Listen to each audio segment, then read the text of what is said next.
My channel. Hello friends, आज का topic भी काफ़ी महत्वपूर्ण है। जो भी भारत के राष्ट्रीय आंदोलन हुए हैं तो वे सभी मैं आपको इसी वीडियो में बताऊंगी। 1885 से लेकर 1847 में ये भी एग्जाम में जरूर पूछा जाता है इस वाले टॉपिक से भी। ठीक है, तो आप भी जैसे कांग्रेस अधिवेशन मैंने पहले वाले उसमें कराया वीडियोज़ में, तो ये वाला जो टॉपिक है काफ़ी महत्वपूर्ण है, इसलिए वीडियो के लास्ट तक जरूर बने रहें।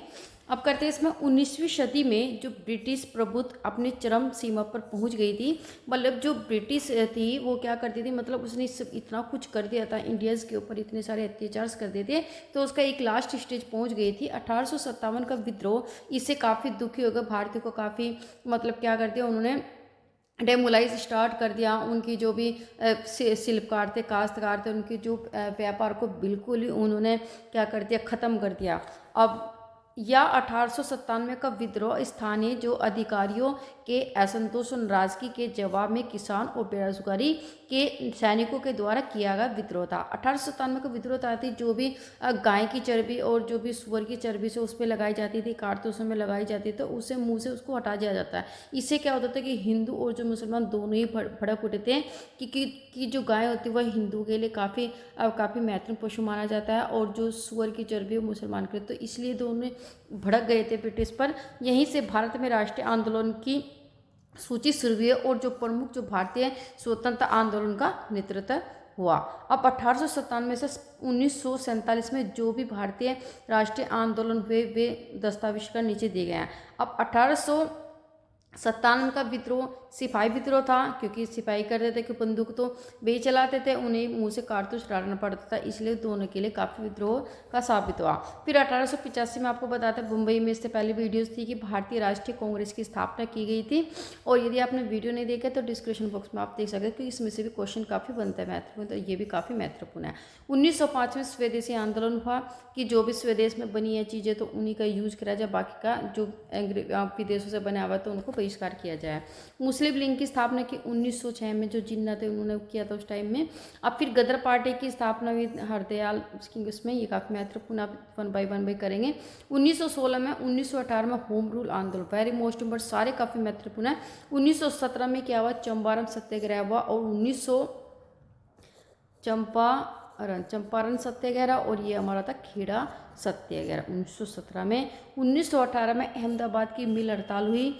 1919 में रोलेट जो सत्याग्रह काफ़ी महत्वपूर्ण था, और 1920 में खिलाफत और असहयोग आंदोलन स्टार्ट था। फिर 1930 में सविनय अवज्ञा आंदोलन, और 1940 में व्यक्तिगत सत्याग्रह, 1942 में भारत छोड़ो आंदोलन।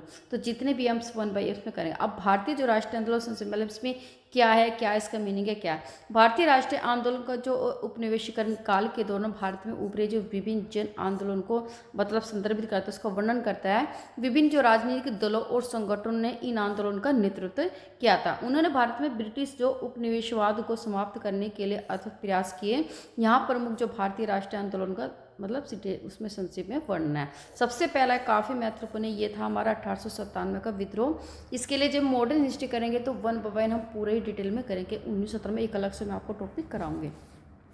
तो 1897 का विद्रोह सिपाही का विद्रोह था। 1897 का जो विद्रोह था, जिसे भारत का प्रथम स्वतंत्र संग्राम माना जाता है, यहीं से भारतीयों ने अपने अधिकार को लड़ना के लिए शुरुआत की, एंड भारत में पहला स्वतंत्रता आंदोलन भी कहा जाता है। तो पहला कौन सा था, ये था 1897 का 10 मई 1897। मोस्ट इंपोर्टेंट डेट्स हैं, तो कब स्टार्ट हुआ, 10 मई 1897 को हुआ था। यह मेरठ, दिल्ली, आगरा, कानपुर और लखनऊ सहित विभिन्न स्थानों पर हुआ। तो पूछा जाता है कि 1897 का विद्रोह कब स्टार्ट था, कब माना जाए, 10 मई 1897 में, और यह मेरठ, दिल्ली, आगरा, कानपुर और लखनऊ से सभी विभिन्न स्थानों पर हुआ था। कारण क्या था इसका कि जो एनफील्ड राइफल थी का परिचय अफवाह फैल गई थी कि इसमें जो कारतूस में सुअर और गाय की चर्बी लगी है। ब्रिटिश ईस्ट इंडिया कंपनी के द्वारा भू राजस्व निधि की शुरुआत की गई। ब्रिटिश इंडिया कंपनी का अकुशल और अप्रभावी प्रशासन रहा, तो इसी के कारण क्या नाम जो इंडियन लोग थे भड़क उठे थे। लॉर्ड डलहौजी का चूक के सिद्धांत का परिचय माना जाता है इसमें, और हिंदू रीति रिवाज को संशोधित करने के लिए धार्मिक विकलांगता अधिनियम का प्रयोग किया गया था। इसमें प्रभाव क्या है इसके 1897 के प्रभाव क्या है कि दैत्यवाद, संगति और राज मुकुट शासन का अंत हुआ था इसमें। फिर इसमें आया कि नागरिक एवं जो सैन्य प्रशासन के ब्रिटिश अधिकारियों की नियुक्ति की गई थी इसमें, और जो भारतीय थे सैनिकों की कमी रही इसमें, लेकिन ब्रिटिश सैनिकों की वर्दी हो गई थी इसमें। फूट डालो और राज करो शासन की नीति अपनाई अंग्रेजों ने। और 1861 में जो क्या हुआ था, भारतीय जो सिविल सेवा अधिनियम को पारित किया। वेरी इंपॉर्टेंट था। कौन सा, ये 1861 में पूछा जाता है डेट भी। और कौन सी सेवा है, तो भारतीय सिविल सेवा।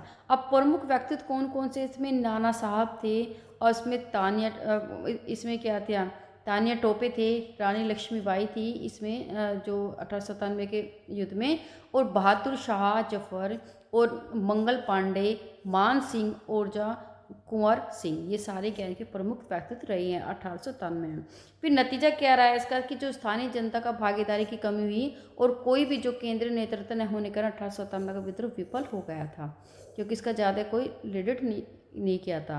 कई भारतीय शासक जैसे कश्मीर के महाराजा और इंदौर के जो होलकर, ग्वालियर के सिंधिया और 1897 विद्रोह में शामिल नहीं हुए थे। ये पूछा जाता है कि कौन कौन से नहीं हुए थे, तो कश्मीर के महाराजा थे, इंदौर के होलकर और ग्वालियर के सिंधिया 1897 में शामिल है। बंगाल का विभाजन, अब इसका आंसर है बंगाल का विभाजन 1905 में क्या होता है, बंगाल का विभाजन और विभिन्न जो ब्रिटिश भारतीय जो सरकार का एक राजनीतिक कार्य था, इसमें बंगाल प्रांत दो भागों में बांट गया था। एक तो बांट गया था मुस्लिम जो बहुल जो पूर्वी जो आपका ईस्ट बंगाल है, और एक असम था। कौन कौन सा था, एक मुस्लिम ये बंगाल और असम था, और एक क्या था, एक हिंदू बहुदल बंगाल बन गया था जिसकी राजधानी कलकत्ता थी। तो इसमें क्या विभाजन हो गए थे।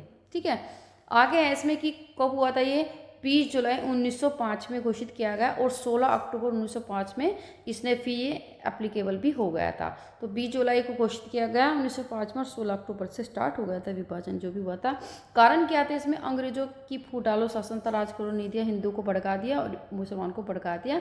भारतीय को धार्मिक आधार पर अलग करने की कोशिश की गई थी, और भारत में राष्ट्रवाद का उदय हुआ। प्रभाव क्या रहे इसका, ब्रिटिश उत्पादों का बहिष्कार किया गया, जो भी वे वहाँ से ब्रिटेन से बना कर लाते थे, जो कपड़े वगैरह लाते थे उनको वो किया, और राष्ट्रवाद की शुरुआत हुई। नतीजा क्या, बंगाल के विभाजन के कारण उग्र राष्ट्रवाद का उदय हो गया था इसके कारण। अब स्वदेशी आंदोलन, स्वदेशी जो आंदोलन क्या था, एक सामाजिक राजनीतिक आंदोलन था जो भारतीयों में 20वीं सदी की शुरुआत में कोलकाता से शुरुआत हुआ। पूछा जाता है कहाँ से स्टार्ट हुआ था, कोलकाता से। दिनांक कब हुई थी, 7 अगस्त 1905 में। क्या कारण है स्वदेशी की, जो लॉर्ड कर्जन थे जिन्हें बंगाल का विभाजन किया था 1905 में, तो इस कारण रहा है, इसने विभाजन किया था इसके कारण हुआ था। और जो भारतीयों के पास राजनीतिक शक्ति का अभाव हो गया था इस टाइम, इसलिए प्रभाव क्या रहे हैं इसके स्वदेशी आंदोलन के, कि आत्मनिर्भरता और आत्मशक्ति जो भी किसी देश के गौरव, सम्मान और आत्मविश्वास का प्रतीक है। फिर लोगों में ब्रिटिश सरकार का विद्रोह और अवज्ञा करना सीख लिया था इन्होंने, ये कारण रहा। इसके कौन कौन से स्वदेशी आंदोलन के थे, दादा भाई नौरोजी थे, बाल गंगाधर तिलक थे, गणेश विनायक देश जोशी थे, गोपाल कृष्ण गोखले थे, और महादेव और गोविंद नगाड़े थे। तो ये सबसे बड़े इंपॉर्टेंट से इनके व्यक्तित्व में। नतीजा क्या रहा है कि भारतीय जो कुटीर उद्योग का पुनरुत्थान किया गया, और स्वदेशी कपड़ा मिलों और साबुन जो कारखानों की स्थापना की गई थी इसके कारण से, और राष्ट्रवाद का इसमें उदय हुआ। अब आता है इसमें अखिल भारतीय मुस्लिम लीग। अब अखिल भारतीय जो मुस्लिम लीग की स्थापना आगा खान ने 30 सितंबर 1905 में, ये डेट को जरूर पूछी जाती है कि मुस्लिम लीग की स्थापना कब हुई है, तो पता है कौन सा, लेकिन ये कब हुई, तो ये डेट आपको याद करनी, ध्यान में रखना है। 30 दिसंबर 1906 को ढाका बंगाल में की गई थी ये मुस्लिम लीग की स्थापना, क्योंकि इसमें विभाजन हुआ था पूर्वी बंगाल और ये इसमें। उद्देश्य क्या था कि भारतीय मुसलमानों का प्रतिनिधित्व करना और ब्रिटिश सरकार को उनकी विशिष्ट पहचान बताना। फिर कारण क्या था कि जो मुसलमानों के राजनीतिक अधिकारों की रक्षा करना, सरकार को ऐसे अधिकार व्यक्त करना कि मुसलमानों को भारत में अन्य समुदायों के प्रति असहिष्णुता विकसित करने से रोकना। असहिष्णुता विकसित न कि जिससे किसी को, मुसलमानों को अपने धर्म को सेलिब्रेट करने में डर लगे, हिंदुओं को ना करना पड़े। ये प्रभाव क्या रहा है इसके, इसने ये धारणा स्थापित की गई थी क्योंकि जो हिंदू और मुसलमान अलग अलग संस्कृतियों के हैं, इसलिए वे एक ही राष्ट्र में सह अस्तित्व में नहीं रह सकते, एक साथ नहीं रह सकते। प्रमुख जो व्यक्ति थे इसमें ख्वाजा सलीमुल्लाह थे, सैयद अमीर अली थे, सैयद नबी उल्लाह और मुस्तफ़ा चौधरी थे। अब आता है विभाजित पत्र। जो सूरत जो विभाजन भारतीय राष्ट्रीय कांग्रेस के इतिहास में एक महत्वपूर्ण घटना रही है सूरत की। इसमें क्या था कि जो ये वाला क्या था कि जब हम वो देखें कांग्रेस अधिवेशन, उसमें नरमदर और गरमदल के अलग हो गए थे 1907 वाले में। गुजरात में जो कांग्रेस के 22वें सत्र के दौरान हुआ था। कारण क्या था कि नरमपंथी उग्रवादी के बीच विवाद हुआ था इस टाइम, पता है आपको। प्रभाव क्या, 1909 में मिंटो मार्टी सुधार हुआ और जो प्रमुख व्यक्ति थे नरमपंथी उग्रवादी थे इसमें, ठीक है। और परिणाम क्या था, सूरत जो विभाजन में जो भारतीय राष्ट्रीय कांग्रेस को बढ़ावा दिया गया, और क्योंकि इससे ब्रिटिश प्रशासन को नरमपंथी और उग्रवादियों के बीच में अंतर करने का मौका मिला। अब मिंटो मार्ले सुधार भारतीय परिषद अधिनियम बनाया गया था। ये क्या था कि मिल्टो मार्ले जो सुधार 1909 में भारतीय परिषद अधिनियम के रूप में किया जाना था। यह जो ब्रिटिश भारत में एक महत्वपूर्ण संवैधानिक सुधार था, इसने जो ब्रिटिश भारतीय सरकारों के विद्वान और परिषदों में भारतीयों के लिए सीमित निर्वाचित प्रतिनिधि की शुरुआत करती थी। उद्देश्य क्या रहा इसके मिंटो मार्ले सुधार का, कि केंद्रीय और प्रांतीय प्रशासन में भारतीयों की भागीदारी बढ़नी स्टार्ट हुई थी। इसमें प्रशासन में जो भी कार्य होते थे, और प्रमुख व्यक्ति थे जॉन मार्ले सचिव और वायसराय लॉर्ड मिंटो थे इसके प्रमुख व्यक्ति। फिर परिणाम क्या रहा था कि जो मुसलमानों के लिए सांप्रदायिक प्रतिनिधि की प्रणाली का परिचय और एक अलग निर्वाचन क्षेत्र का विचार किया था, कि इनके लिए एक अलग निर्वाचन क्षेत्र होना चाहिए मुस्लिम के लिए। गदर पार्टी आंदोलन मोस्ट इम्पोर्टेंट की गई थी 1913 में। उत्तरी अमेरिका और भारतीय प्रवासियों के द्वारा स्थापित एक राजनीतिक और क्रांतिकारी आंदोलन था, और पार्टी का गठन भारत में ब्रिटिश उपनिवेशवादी शासन का उखाड़ फेंकने के लिए किया गया था। पूछा जाता है गदर पार्टी के नेता कौन थे, इंपॉर्टेंट पूछा जाता है इस टाइप से। ये जो हुआ था 15 जुलाई 1913 का, 15 जुलाई 1913 में। उद्देश्य क्या था कि जो समाचार पर गदर के माध्यम से भारत को क्रांतिकारी गतिविधियों से मुक्त कराना, जिससे उन्होंने ब्रिटिश और उनके सहयोगी के खिलाफ प्रचारित किए गए थे। अब ये कि प्रमुख व्यक्तित्व कौन कौन से थे इसके, हरदयाल, ये पूछा जाता है कौन कौन थे हरदयाल, ऑप्शन दे देंगे आपको तो आपको बताना पड़ेगा।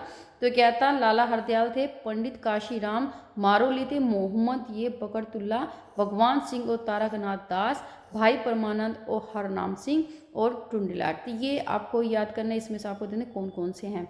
अब कोमागाटा मारू द हादसा क्या था, अप्रैल 1914 में भारतीय जो ब्रिटिश के एक समूह में जापानी जो जहाज था कोमागाटा मारू पर कनाडा में जो प्रवास करने की मांग की गई थी, कि कनाडा में आप जाइए प्रवास। तो इसमें क्या होता था कि अधिकांश को लौटा दिया जाता था, कलकत्ता भारत के लौटाने के लिए मजबूर किया गया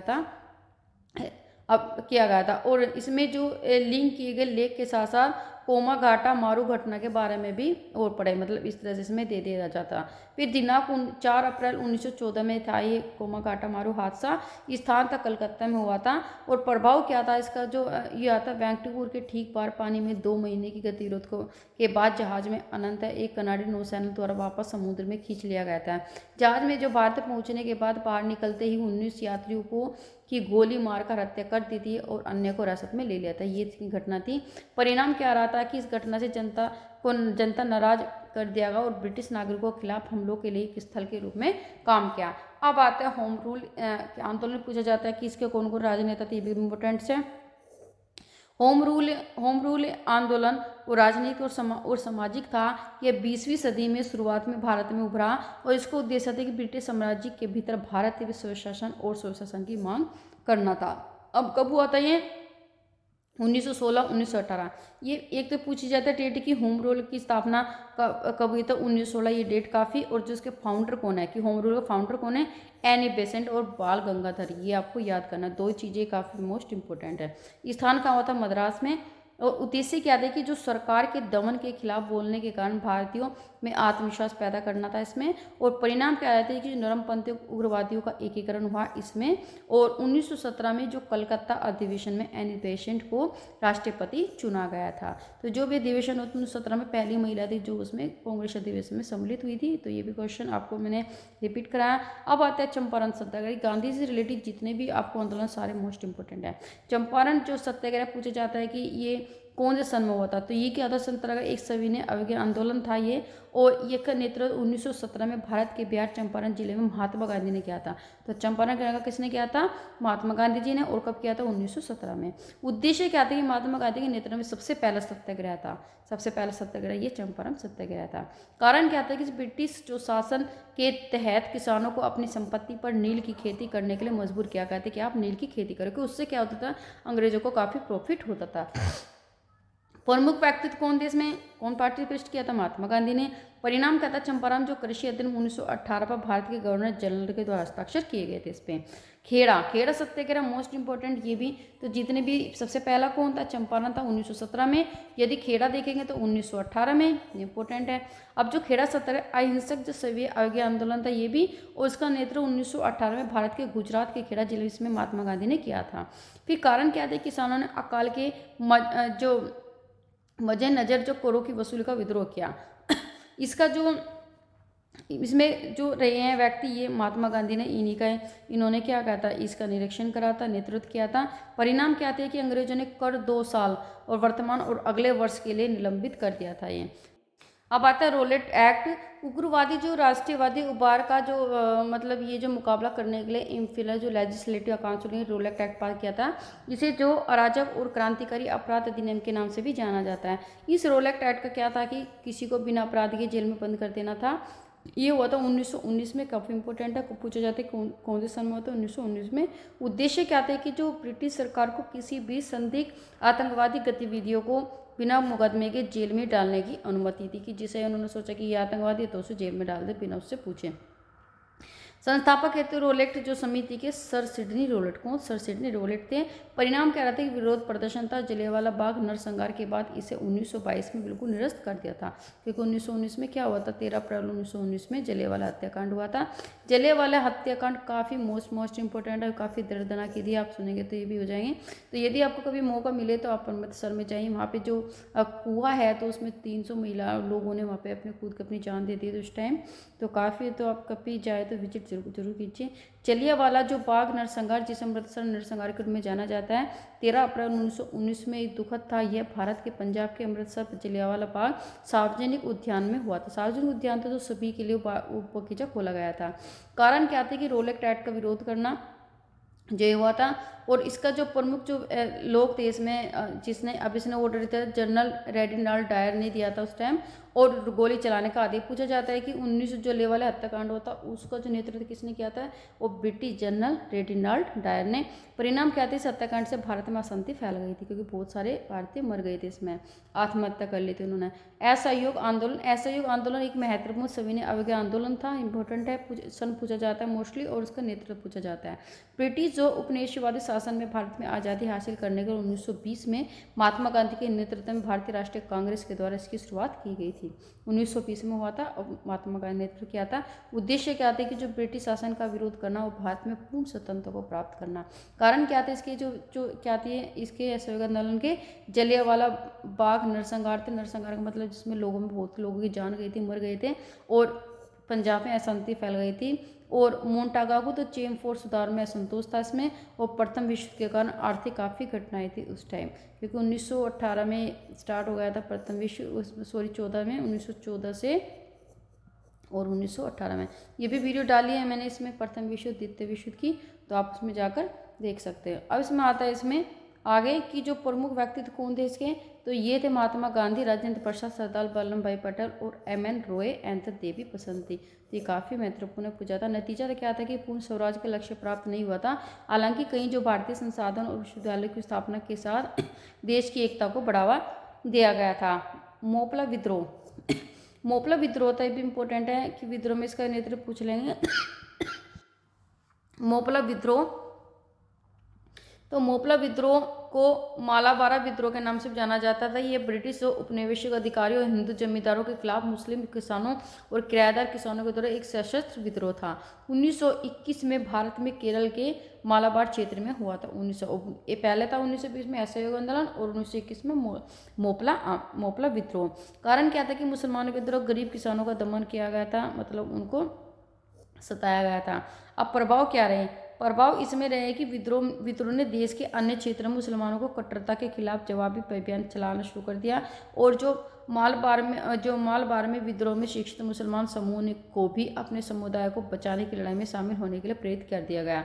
अब जो मालाबार में विद्रोह के बाद मुस्लिम सुधार आंदोलन में मोपला विद्रोह को भी प्रेरणा मिली थी। अब आते प्रमुख व्यक्तित्व कौन थे इसके, तो यह क्या, वरिया मक्कूनाथ इना पुनः मेद हाजी थे। इसके कौन से? मोपला के। इंपॉर्टेंट है, ये भी आपको याद करना है। बागडोली जो सत्याग्रह किया था, बागडोली सत्याग्रह इंपॉर्टेंट है, इसकी पूछा जाता है कि किसने नेतृत्व किया था। तो बागडोली सत्याग्रह सरदार वल्लभ भाई पटेल ने किया था नेतृत्व में। तो और एक ऐसा ही सविनय अवज्ञा आंदोलन था ये भी। और 1928 में भारत में गुजरात में बागडोली तालुका में हुआ था। तालुका होता जो जहाँ पे वकील वगैरह बैठते हैं वो हुआ था। कारण क्या था कि ब्रिटिश सरकार ने बागडोली के किसानों को अधिक अनुचित कर देने के लिए मजबूर किया था, इसलिए कारण हुआ था। और इसका व्यक्ति कौन थे, मतलब किसने किया था? इसकी सरदार वल्लभ भाई पटेल ने नेतृत्व किया था। परिणाम क्या था? किसानों से छीनी गई जमीन उन्हें वापस दे दी गई और जो राजस्व थे 6.20% घटा दिया गया राजस्व। आगे साइमन कमीशन कि साइमन कमीशन इंपॉर्टेंट है, पूछा था कि कब हुआ था और किसके नेतृत्व में हुआ था। ये जो साइमन जो कमीशन एक ब्रिटिश संसदीय आयोग था, ये तो आयोग था 1927 में भारतीय संवैधानिक व्यवस्था में समीक्षा करने और उसमें बदलाव की सिफारिश करने के लिए भारत में भेजा गया था ये साइमन कमीशन। और सर जॉन साइमन ने उन आयोग का नेतृत्व किया था। किसने किया था इसमें? सर जॉन साइमन ने किया था। इसमें पूरी तरह से ब्रिटिश सदस्य ही शामिल थे, इसमें कोई भी भारतीय नहीं था साइमन कमीशन में, ठीक है। फिर उद्देश्य क्या था कि भारत सरकार अधिनियम जो 1919 में प्रभावशीलता का आलंघन करना और देश में राजनीतिक भविष्य का निर्धारण करना। प्रभाव क्या रहे हैं इसके? तो ये रहे कि नई पीढ़ी के युवा राजनीति में भाग लेना और उन्हें प्रदर्शन में बढ़ चढ़कर हिस्सा लेना। प्रमुख कौन कौन से थे इसमें? तो ये किया गया क्लेमेंट इटली और सर जॉन साइमन। परिणाम क्या रहेगी? भारत में इसका विद्रोह किया गया क्योंकि आयोग में कोई भी भारतीय नहीं थे, इसलिए साइमन कमीशन का ये किया था और 1918 में किया गया था ये, ठीक है। ये 1927 में किया गया ये, 1927 में। अब आता है सविनय अवज्ञा आंदोलन। सविनय अवज्ञा आंदोलन और सहयोग एक ऐसे एक अभियान था क्योंकि इसमें मारधाड़ हुई थी। 1930 में महात्मा गांधी और भारतीय राष्ट्रीय कांग्रेस के द्वारा लॉन्च किया गया था ये। स्थान कहाँ पे पूछा जाता है कि कब हुआ था? 1930 में हुआ था। दूसरा कहाँ पे हुआ था? साबरमती आश्रम अहमदाबाद गुजरात में। और उद्देश्य क्या था इसके? ब्रिटिश नमक अधिकारी के विरुद्ध कर का विद्रोह करना। ये 3 काफ़ी महत्वपूर्ण है इसके जो भी कारण है। और किसने किया था नेतृत्व? कौन कौन थे उस टाइम? तो महात्मा गांधी थे, उन्होंने पार्टिसिपेट किया था, सरोजिनी नायडू और श्री राजगोपालाचारी। परिणाम क्या रहेगी? एक जन सत्याग्रह बन गया था ये और लोगों में जागरूकता पैदा हुई थी। अब आता है गांधी इरविन समझौता। गांधी जी इरविन समझौते को दिल्ली में समझौते के नाम से जाना जाता है। ये 1931 में हुआ था और भारतीय राष्ट्रीय कांग्रेस का प्रतिनिधित्व करने वाले महात्मा गांधी और भारतीय के तत्कालीन वायसराय लॉर्ड इरविन के बीच हस्ताक्षरित समझौता था। उद्देश्य क्या था इसके? सभी कानूनों और अभियोजनों को रद्द कर देना था और नमक में निःशुल्क संग्रह और उत्पादन की अनुमति दी गई थी कि तुम नमक जो भी समुद्र से बनता था उसको करोगे और उत्पादन मतलब इकट्ठा पहले के टैक्सेस देते थे, कह दिया था कि जो नमक आप उत्पादन करोगे तो उस पर टैक्सेस। तो ये तो गांधी जी ने सोचा ये तो काफ़ी मुश्किल हो जाएगा, कि यदि कार होगा तो उसकी क्या हो जाएगी, कीमत बढ़ जाएगी। तो इसलिए आंदोलन किया गया था। सभी जो राजनीतिक बंदियों को रिहा कर दिया गया। अब सत्याग्रह में ये जब्त की गई संपत्ति को वापस दिलाना था, ये भी था। अब प्रमुख व्यक्तित्व कौन कौन थे? महात्मा गांधी, लॉर्ड इरविन थे। आगे ताकि भारतीय सरकार अधिनियम 1935 इंपोर्टेंट मोस्ट, ये भारतीय राष्ट्रीय सरकार जो अधिनियम 1935 में ब्रिटिश भारत में शासन करने के लिए ब्रिटिश संसद के द्वारा पारित एक महत्वपूर्ण संवैधानिक सुधार था। उद्देश्य क्या था इसमें? कि जो भारत सरकार से संबंधित प्रावधान बनाने हेतु अधिनियम था। अधिनियमित जो यूनाइटेड जो किंगडम की संसद थी जो एक्ट बना था और प्रादेशिक तो विस्तार सीधे ब्रिटिश नियंत्रण वाले क्षेत्र में था। अब अगस्त ऑफर तक क्या था, ये इंपॉर्टेंट है। अगस्त जो पूछा जाता है क्या, तो ये पूछा जाता है बस। अगस्त जो ऑफर दी थे विश्व युद्ध के दौरान 1940 में ब्रिटिश सरकार के द्वारा दिया गया एक प्रस्ताव था। यह पेशकश भारतीय स्वतंत्रता की बढ़ती मांगों में जवाब में दी गई थी, कि जो भी बढ़ती मांग की जा रही थी। क्या है अगस्त ऑफर? अब वायसराय है लिंग लिथगो, पूछा जाता है कि किसने किया था सर? लिंग लिथगो 1940 में अगस्त प्रस्ताव तो प्रस्तुत किया था। उन्होंने निम्नलिखित प्रतिज्ञा की थी। इसमें क्या कहता? भारत के वायसराय की कार्यकाली परिषद में अधिक भारतीयों को शामिल किया जाए, ये था ऑफर में। एक सलाह देने वाली युद्ध समिति की स्थापना करना था और अल्पसंख्यक राय को पूरा महत्व देना और भारतीयों को अपना संविधान बनाने की स्वतंत्रता को मान्यता देना, ये था इसमें। अब नतीजा क्या रहा है इसमें? परिणाम क्या रहा है कि 21 अगस्त 1940 में जो वर्धा में आयोजित एक सम्मेलन में कांग्रेस सरकार ने अगस्त प्रस्ताव को अस्वीकार कर दिया था अंग्रेजों के द्वारा देश में केवल एक डोमिनियन जो स्टेट की गारंटी देने और पूर्ण प्रभुता की गारंटी न देने का प्रस्ताव अस्वीकार कर दिया था इस कारण से। अब आता है बहुत इंपॉर्टेंट है भारत छोड़ो आंदोलन, most important, very very important. तो ये जो भारत छोड़ो आंदोलन, इसमें सभी याद करना है आपको, जो भी आपके कहाँ पे हुआ था और कौन से सन में हुआ था, किसने नेतृत्व किया था। तो भारत छोड़ो जो आंदोलन एक व्यापक सविनय अवज्ञा आंदोलन था, मतलब 1930 में क्या था, इसी का एक बड़ा रूप था। इसे 1942 में महात्मा गांधी और भारतीय राष्ट्रीय कांग्रेस के द्वारा भारत में ब्रिटिश उपनिवेशिक शासन में समाप्त करने की मांग करते हुए लॉन्च किया गया था। कहाँ पे किया गया था, यूपी में किया था, बिहार में था, और यह मिदनापुर में था, और कर्नाटक में था, महाराष्ट्र में था। उद्देश्य क्या थी कि भारत में जो ब्रिटिश शासन को समाप्त कर देना था, कि ख़त्म कर दो बिल्कुल, और इसका नेतृत्व किसने किया था, महात्मा गांधी ने। परिणाम कहते कांग्रेस को एक अनधिकृत संगठन घोषित किया गया और जनता में सकारात्मक भागीदारी हुई थी इसमें।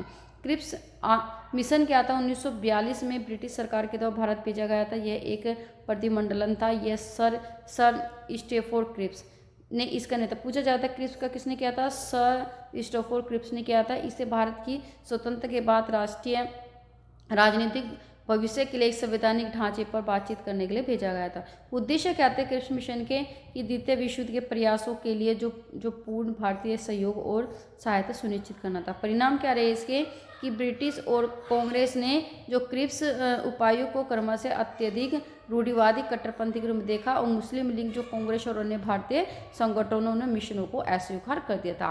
अब आता है वेवल, या बताए विवल योजना एंड शिमला सम्मेलन, इंपॉर्टेंट है। 1945 में वेवल जो योजना और शिमला सम्मेलन के दो संबंधित घटनाएं रही हैं। ये भारतीय जो स्वतंत्रता प्रश्न के समाधान एवं बातचीत करने पर ब्रिटिश सरकार के प्रयासों के हिस्से के रूप में रही है। उद्देश्य क्या रहे इसके, तो ये वेवेल योजना भारत में गतिरोध को हल करने के लिए पेश की गई थी, और शिमला सम्मेलन जो वेवेल योजना पर चर्चा करने के लिए आयोजित एक बैठक थी है।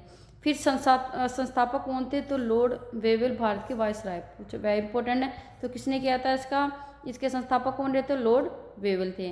परिणाम क्या रहा था इसमें, कि जो मुस्लिम भागीदारी में प्रश्न पर असहमति शिमला सम्मेलन में वेवेल की योजना को विफलता का कारण बनी थी। अब आता है कैबिनेट मिशन योजना, इंपॉर्टेंट से पूछा जाता है कि कब हुई थी, ये कौन से सन में हुई थी। तो कैबिनेट जो मिशन की योजना 1946 में एक ब्रिटिश और प्रतिनिधि मंडल के द्वारा बनाया गया एक प्रस्ताव था। इसका नेतृत्व लॉर्ड पैथिक लॉरेंस ने किया था। पूछा जाता है कैबिनेट मिशन का नेतृत्व किसने किया था, तो लॉर्ड पैथिक लॉरेंस ने किया था। इसलिए मैं कहती हूँ कि पूरी जो वीडियो काफ़ी इंपॉर्टेंट है, जो कोई भी क्वेश्चन आपको आ जाता है तो पूरी वीडियो आप जरूर देखें। Sir Stafford Cripps and the A V Alexander ने क्या, तीन थे इसमें, Lord Pethick Lawrence, Sir Stafford Cripps and the A V the Alexander ने किया था। ये तीनों ही पूछा जाता है, फाउंडर और उसमें सन पूछा जाता है। इसका उद्देश्य क्या था, कि भारत में स्वतंत्रता को लेकर भारतीय राष्ट्रीय कांग्रेस और मुस्लिम लीग के बीच गतिरोध को हल करना था। संस्थापक कौन को रहे इसमें, क्लेमेट अटली, और ये क्या था, यूनाइटेड किंगडम के तत्कालीन प्रधानमंत्री थे उस टाइम। को पता था कि इस टाइम जो भी ये कैबिनेट मिशन योजना आई थी, तो इसमें जो इनके प्रधानमंत्री कौन थे, ये पूछा जाता है। यूनाइटेड किंगडम तो क्लेमेंट एटली थे। उद्देश्य क्या थे, सुनिश्चित करने के लिए कि भारत शांतिपूर्वक स्वतंत्रता कैसे ग्रहण कर सकता है। प्रमुख व्यक्तित्व कौन कौन थे, किसने इसमें पार्टिसिपेट किया था, एक तो था स्टैफोर्ड क्रिप्स में थे इसमें, और जो व्यापार मंडल के अध्यक्ष थे पूछा, जो पैथिक लॉरेंस थे भारत के राज्य सचिव थे, और जो एवी अलेक्जेंडर थे नौवान विभाग के पहले भगवान थे। अब आते हैं भारत का विभाजन, मोस्ट इंपॉर्टेंट टॉपिक है। 1947 में भारत के विभाजन में धार्मिक के आधार पर ब्रिटिश भारत को दो अलग अलग देशों भारत और पाकिस्तान में विभाजित कर दिया गया। उद्देश्य क्या था इसकी, जो लॉर्ड माउंटबेटन ने विभाजन की तारीख 15 अगस्त 1947 में निर्धारित की गई थी। परिणाम क्या था कि जो ब्रिटिश भारत दो स्वतंत्र जो डोमिनियन भारत और पाकिस्तान में विभाजित हो गया था। तो ये कंप्लीट होता है, जो भी राष्ट्रीय सारे जो आंदोलन कंप्लीट थे, काफ़ी महत्वपूर्ण। आपको अच्छी लगे तो वीडियो तो जरूर चैनल को सब्सक्राइब कीजिए, ताकि जो भी हम वीडियो डालें आपको उसको नोटिफिकेशन सबसे पहले मिले। तो मिलते हैं आपको एक नेक्स्ट उसमें। बाकी का आपकी 1000 की सीरीज रीजनिंग मैंने स्टार्ट किया है, जिसमें आपको एक वीडियोज़ में पहले पार्ट में 50 और दूसरे में 25, 75, इसमें सभी वैरायटी क्वेश्चंस है। यदि आपने 1000 क्वेश्चंस कर दिए, आई होप आपको, यदि रीजनिंग 20 मार्क्स की कहीं पे आती है तो आपको 90 मार्क्स उसमें आप आसानी से आप उसमें गेन कर सकते हो, मतलब 18 और 19 आसानी से। तो आप वो वीडियो ज़रूर देखें। तो मिलते हैं आपको नेक्स्ट टॉपिक के साथ, तब तक के लिए अपना ध्यान रखिए। Thank you for watching and take care, bye.